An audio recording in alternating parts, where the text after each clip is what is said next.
next session, we have Shalini Sankarshana. She comes from Broadridge Financials, and she is conducting the session with Gopal Shenoy.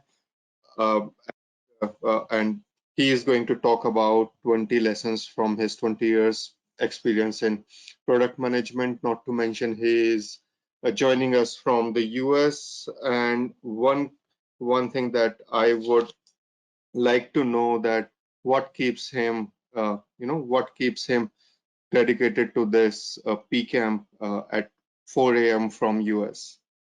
Over to you, guys. Thanks. And Gopal, you are a presenter now. Thank you. Thanks, Vibhor. Thanks for asking the first question. So this is Shalini here. Good day, all. I am privileged to be moderating this session for Gopal. Gopal has been a through and through product management professional for more than 20 years. He's an established speaker on this topic. We are really happy that he's part of this first PCAMP of ours. He's very passionate about product management as a practice. He's worked across multiple organizations of different sizes, startups to large entities. He's led teams. He's been a product manager himself. And there is so much that he could cover out of his 2 decades of product management. He's been advising, consulting, and I think there is so much for us to learn from him. One thing which caught my attention while I was looking up Gopal was his mantra in building products is less for more. I'm really keen to understand what that means. Joining us from Boston, Gopal, thank you so much. And I'm looking forward to the answer for Vibhor's question on what keeps you awake at 4 a.m. Regarding product management and PCAMP. Over to you. Thanks, Shalini. Hi, everyone. Good evening. My name is Gopal Shenoy, and I want to talk about 20 lessons I've learned in 20 plus years of product management, and we have 20 minutes to go through that. Quick introduction. I've worked for various B2C and B2B companies, software companies in Boston. You can see some of the logos on the right-hand side. Toast is a restaurant technology provider, a unicorn based in Boston, fast-growing startup. I worked at 2 consumer companies, Gazelle and Care.com, and also worked at a company called SolidWorks for 11 plus years, where we completely disrupted the 3D product design market. So the products that I worked on had revenues starting from 1 million to 350 million annual revenues. It had user base for anywhere from 1,000 to 2 million users. I'm a blogger at productmanagementtips.com, but I'll give you a warning that I have not blogged in a while, but there's still a lot of content out there that you may find useful. And I was the founding instructor when General Assembly started in Boston, and I'm going to go back to teaching there, where I teach aspiring product managers the basics of product management. And the big emotional paycheck that I get when I do that is when they find their first jobs as PMs. So mentoring and teaching is something I absolutely love, and it's one of the reasons why I have gotten excited about the first PCAMP based in Bangalore. In terms of the agenda, I want to cover 4 topics. How do you build credibility as a product manager? How do you sell your idea to internal stakeholders? And from a personal career development perspective, what is the importance? Why is building a network extremely important? And how do you go about building your career? The reason number 3 and number 4 are so important is because the only product that you as a product manager has a complete control of is yourself, is your career. Nobody is thinking about your career as much as you are. Hence, it's extremely important that you pay enough attention as you go about doing your work as product manager, that you're increasing your network, and also focused on how to build your career to take on positions of increasing responsibility, either at the company that you're in or at some other company. So number 1, going through the tips. This is something that I tell every product manager that I meet that says that if people come to me and say, what is the number one lesson that you've learned in product management? The number one lesson is nobody in your office will open their wallet and buy your product. Think about that for a second. Nobody in the office will open their wallets and buy your product. The people who would open their wallets and buy your product are outside your offices. So if you want to become a very effective product manager, you need to spend time with those people who would be your customers for your product and deeply, deeply understand the problems that they have and which of those problems is keeping them awake, so that if you solve it for them, they would open their wallets and happily pay you money. A lot of times, product managers work on products based on ideas that are inside the office. All you have inside the office are opinions, and it's extremely important that you validate those opinions with the real people who would open their wallets and buy your product. Number two, more you do this, more time you spend with customers outside your office, more credibility you build as a product manager inside your office. And this is what I call customer capital. So it's extremely important that you as a product manager, if you want people to listen to you, because none of us have responsibility, authority or responsibility over others, what you need to do is you need to lead by influence. You have no authority. People say that you're a mini CEO of the product. I say that you're not a CEO, you're basically a CIO, in the sense that you need to be the information hub for anything related to your product. Because CEOs have authority. They can make type 1 decisions. They can make a decision and people will fall in line. You don't have that ability. What you have is you need to have as much information about your product, and hence I call you yourself a CIO, and you have to influence others based on the information you have. So more customer capital you have, more credibility you have, and the only way to generate customer capital is by getting out of your office and spending time with customers. Number three, you can never know, there isn't a state where you know enough about your customers. Customer needs evolve, customer needs change. Just think about the times that we are living in. If I would have told you in January that entire India is going to be shut down for 3 weeks in March or April, you probably would have said 10 out of 10 times that I should see a psychiatrist. If I had told you then that 90% of the US population, which is about close to 300 million people, have been asked to shelter in place, you would have said the same thing. The world has turned upside down. This is agreed that it's an anomaly, but I'm trying to say a provocative thing just to drive home the point that there are so many factors that your customers have no control over that is going to impact them, which is going to change their needs. So it's not that if you say that I have gone and talked to customers 3 months back, so I know what they need.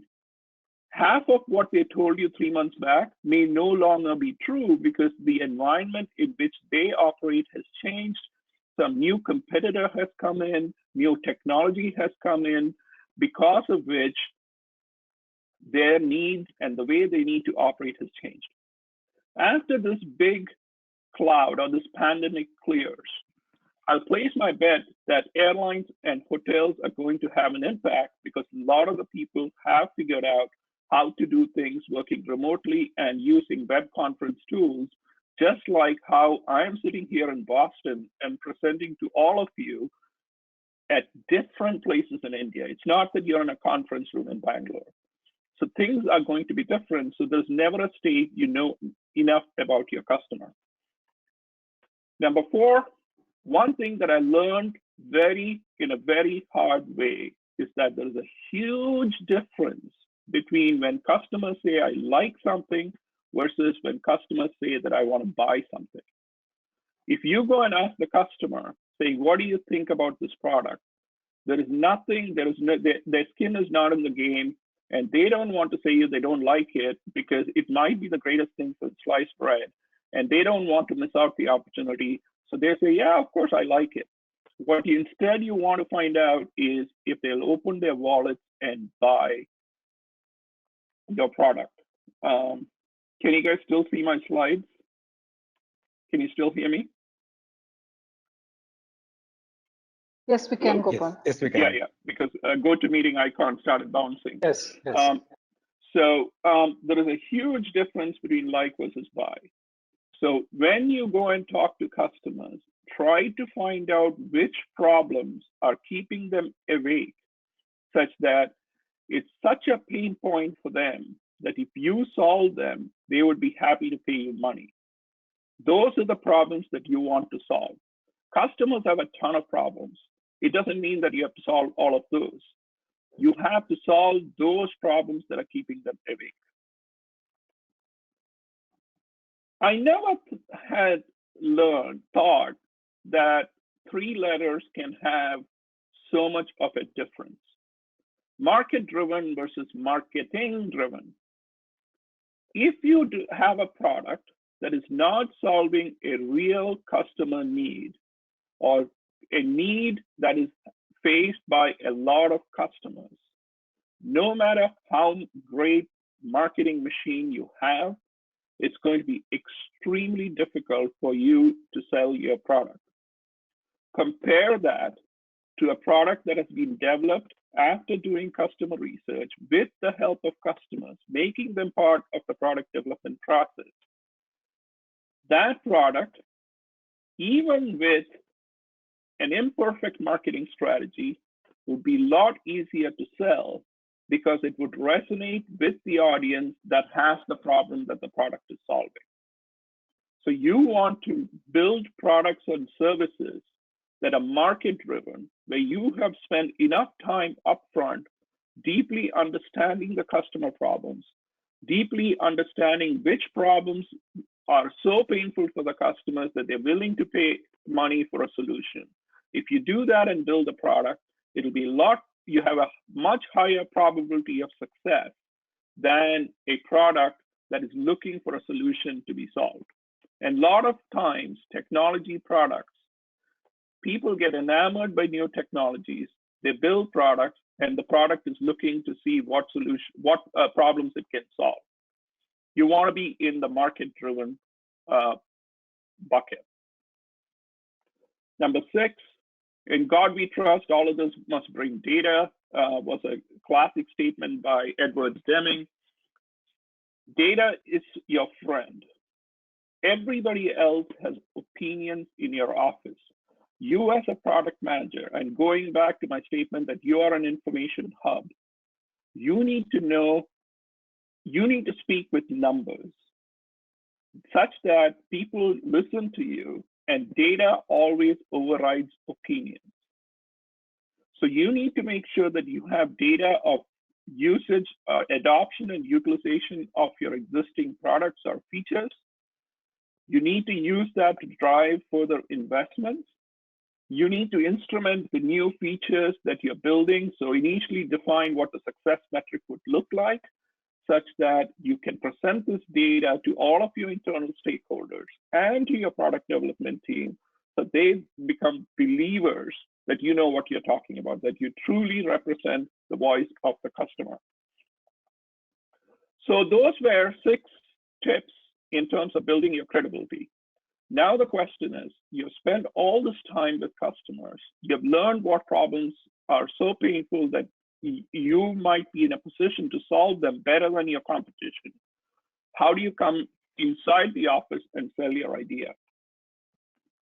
One thing I want to drive home is it's always about people and not products.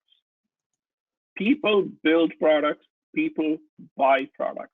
So as a product manager, it's extremely important that you build people relationships very strong relationships with your internal stakeholders and external stakeholders, whether they are customers, partners, your resellers, or whatever. In my career, I still call up some of my old customers. So for example, when I was at care.com and at gazelle.com, consumer products, I used to call up my SolidWorks customers, though they have not been my customers for 10 years. And I used to use them for research because they are consumers. Care.com helped families find caregivers, whether it's babysitters, nannies, housekeepers, pet care, and also senior care. Everybody has kids, or I should say most of the people have kids. A lot of people have pets. Everybody has a house that they want to get cleaned, and everybody has parents that they want somebody to take care of, to help them during their old age. I used to call them and say, I want to talk to you. And even though I had not talked to them for a long time, they would still return my calls, all because of the people relationships that I had built. Some of these customers have become friends that if I fly into Chicago, I could call them and say, hey, let's have a beer. They still make it a point to meet with me because of the relationships that I've built. I still have great relationships with my past colleagues. So people relationships will far, far outlive the product relationships you have with your customers. Keep that in mind. And this is an extremely important thing for product managers to build on so that you can lead by influence and not authority. Higher the stakes of something that you're selling, especially if you're going to sell your idea to, let's say, the senior leadership team. What you don't want to do is go into that meeting and present this high stakes thing to them and surprise them at the meeting. Higher the stakes, it's extremely important that you meet with these individuals one-on-one before that big meeting, such that you can position and say, this is what I'm thinking. What are your thoughts? What is your feedback? Are there areas of the presentation that I need to dig deeper into? Do you have any open questions that I could take time between now and the big meeting to get answers for? If you do that, you have just built an advocate for you at the big meeting. You have figured out what the different perspectives on this idea are from the different stakeholders. You've bought yourself time to do research into it such that you can get the answers before the meeting. You will never get it right the first time. No matter how much customer research you have done, you're not going to get it right the first time. So make sure that you iterate. It's never too early to put some things in front of customers to get their feedback. Remember this, perfect is the enemy of the good. If you do something, say V1 of your product, and it goes flawlessly, my thought is that most probably you waited too long and you may have lost some time in beating the competition. You may have lost some time in establishing the market leadership. V1 of the product, you will never get it right. So if you got it right, which means that you waited really long and may have lost some time in the market. Great execution is always greater than perfect strategy. There are enough companies, both established and startups, that fail not because they did not have a strategy, but they fail because they did not execute on that strategy in a flawless manner. So it's extremely important that you need to execute. I'm not saying you don't need a strategy. You obviously need a product vision and a product strategy. But once you're done with that, that does not guarantee success. The only thing that guarantees success is flawless execution of those ideas. In terms of selling your idea, PowerPoints kill people, presentations don't. What do I mean by that? You are the presentation. PowerPoint is just a visual aid to help you present your idea. For example, if I send you these slides without me being there, most of the content that I'm telling you is not going to come with the slides because I am the presentation. These slides are there just to keep me moving from one point to the other. Keep that in mind. dense slide with a lot of text on the slide is your competition. People are going to read those slides and not listen to you. But you need to make sure that you are the presentation. Switching to the importance of networking. So I'm going to switch to personal career development. Build a network all the time, long before you need it. This is an amazing book that says, dig your well before you're thirsty.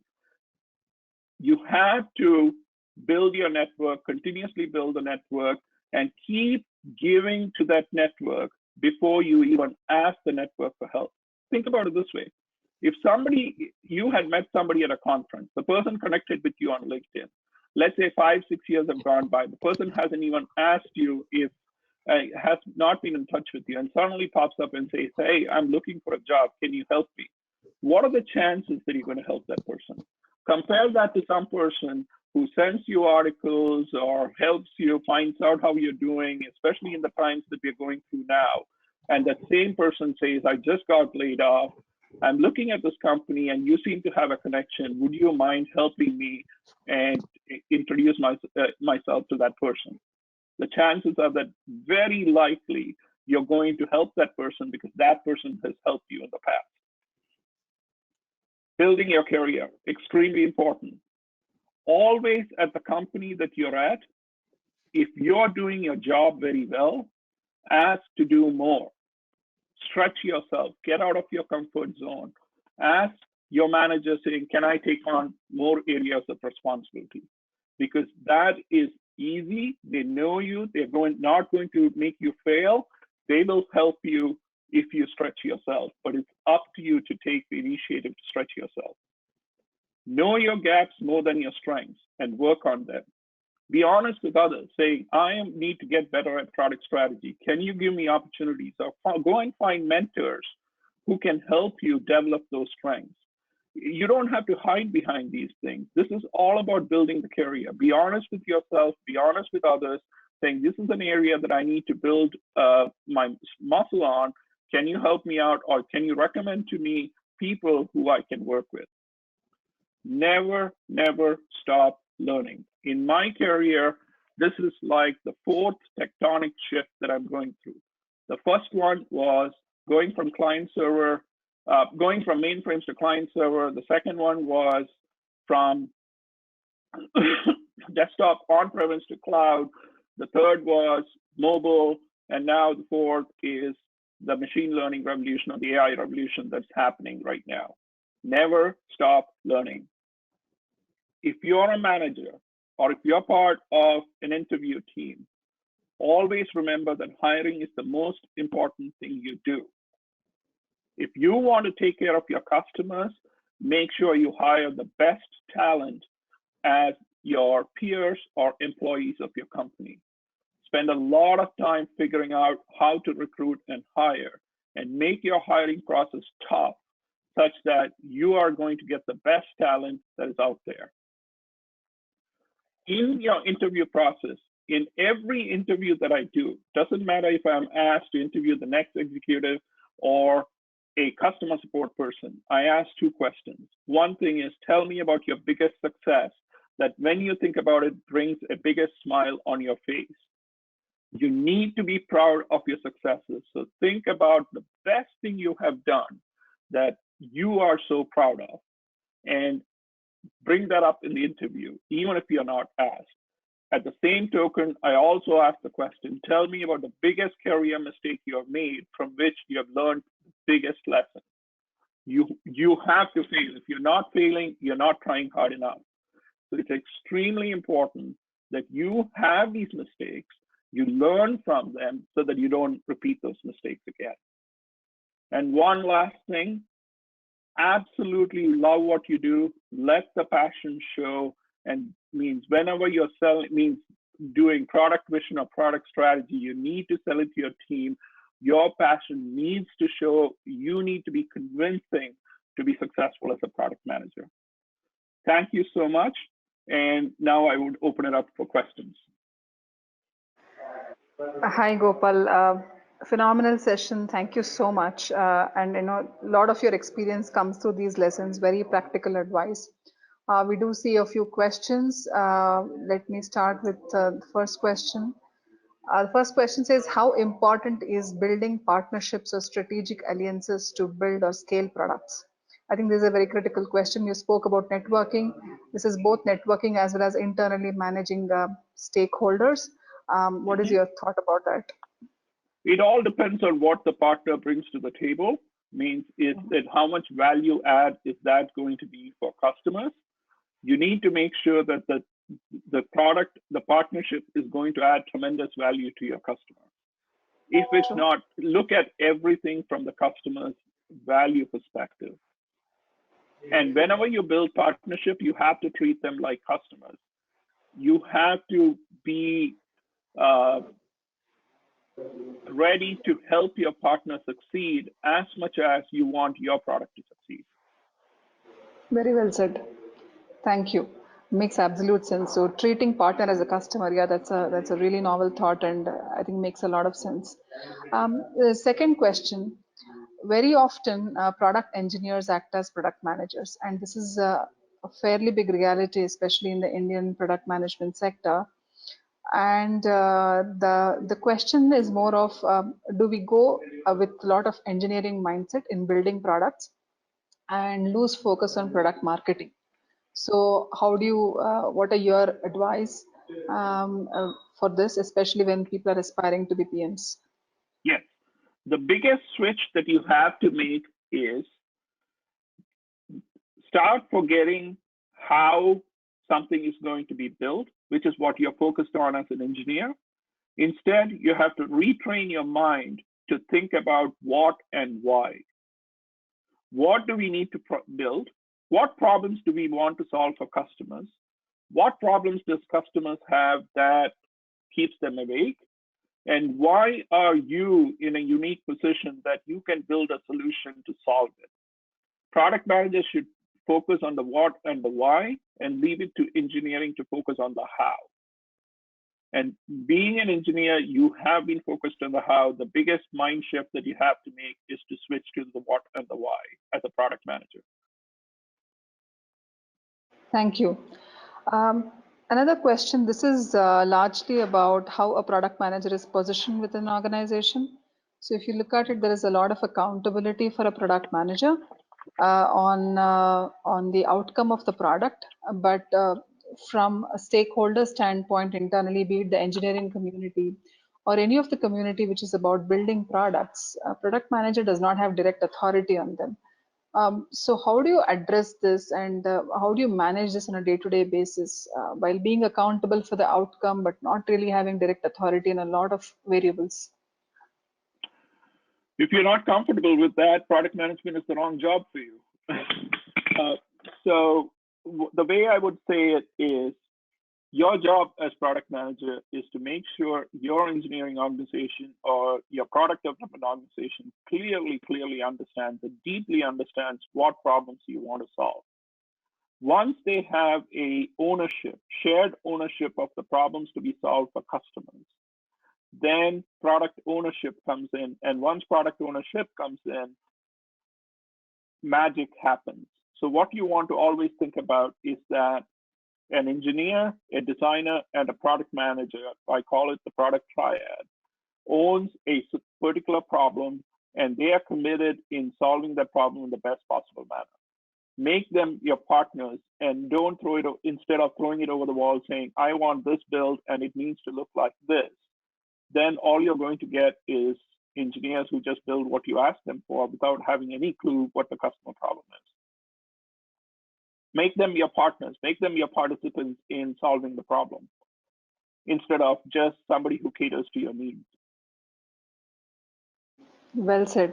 So in the interest of time, and plus we already lost the coffee break, so I thought of a quick 30-second virtual coffee break, and which essentially means we're going to have 3 questions, something to provoke our thoughts, and any follow-up conversation on this. All the audience can talk to Gopal and others over social media. But Gopal, over to you. First question, is a salesperson a product manager's friend or not? Absolutely a friend. They know what will sell. Okay. They are in front of the customer every day, and they know what the customer objections are. They know what the customer pain points are, but don't only depend on them. Use them as one channel, because their job is to sell. So they'll tell you what is the thing that is preventing them from selling it. So you just can't use whatever they tell you and start building it, but you should use them as a channel for customer voice. Okay. The next question, is a product manager a know-it-all? I think this is a perception a lot of us have. No. No. Okay. You shouldn't. If you're a know-it-all, something is absolutely wrong. Okay. If you were to build a dream product team, who would be on it? Customer. Okay. Product designer, and an engineer, in addition to the product manager. Okay. And I'm going to name the part of the product development process. Excellent. And last one, and if there were 3 things you would pick for a product manager to be, I'm going to give you 3 and you can rate them. Should a product manager be an ambitious manager to drive targets, a deep subject matter expert, a great influencer? How would you rate these? Or you can add any more attributes if you want to. One is deep subject matter expertise. Number 2 is influencer, and the third was a manager. Because if you don't have subject matter expertise, you're not going to influence anyone. And you want to be a leader more than a manager who just manages and sets targets. Excellent. Thank you so much, Gopal. This was a wonderful session. And to the audience, for all your questions that are unanswered, we'll come back to you. And you can always approach us on social media as well. Over to you, Vibhor. Thank you so much. Thank you, Shalini. Thank you, Gopal. It was a brilliant, quick, rapid fire sort of a marathon session. We got a quite good, piece of nuggets here. Now, with our next session, and again, like Shalini said, all of you, you can check out, you can engage with us through social media. You can, post your opinion and comments on social media, hashtag India Productified. And with the next session, again, all the way from Kellogg